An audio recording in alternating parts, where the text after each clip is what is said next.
And a development to the Gaza Executive Board. The Israeli Prime Minister's office announced on X today that the composition of the board was, quote, not coordinated with Israel and runs contrary to its policy.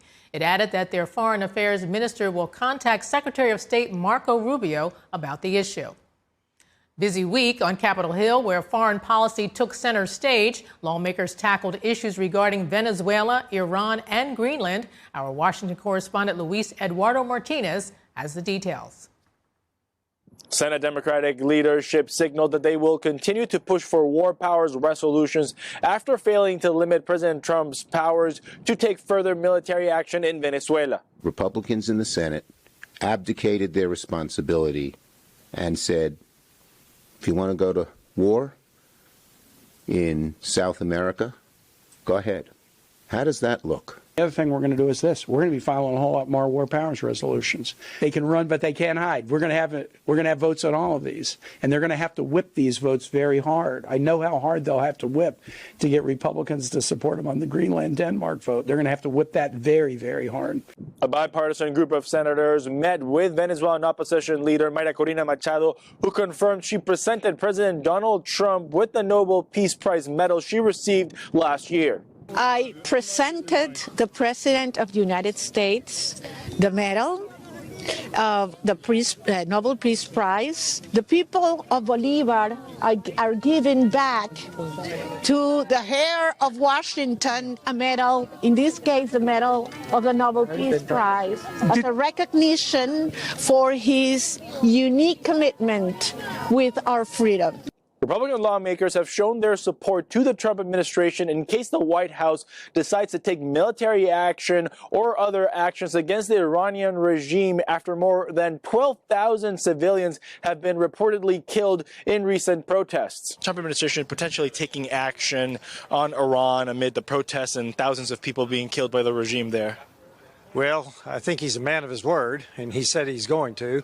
I think we're positioning troops and assets, so I expect it sooner rather than later. The brutality that's we're hearing underground coming out of Iran is truly horrific.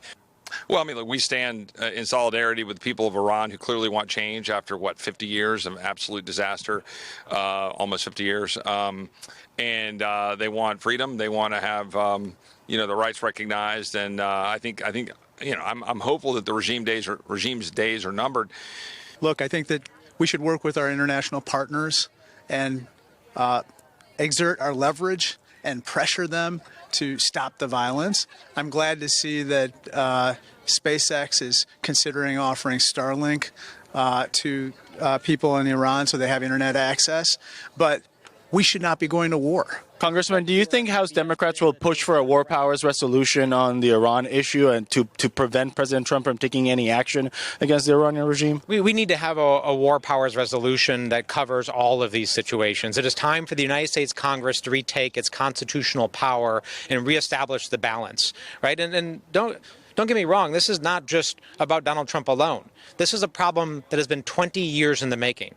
Republican presidents and Democratic presidents, Republican members of Congress, Democratic members of Congress for decades have allowed the balance of power to be so skewed. A bipartisan group of 11 lawmakers traveled to Denmark this week amid U.S. tensions with European allies over Greenland. And part of the point of this trip is to have a bipartisan group of members of Congress listen respectfully to our friends, our trusted allies and partners here in Denmark and from Greenland, and to go back to the United States and share those perspectives so that we can lower the temperature and have a more constructive dialogue about the best path forward. Thank you, Elizabeth. Lawmakers have less than 2 weeks to finish the appropriations process for fiscal year 2026 or face another government shutdown at the end of the month. Thus far, Congress has passed 6 out of the 12 appropriation bills for fiscal year 2026.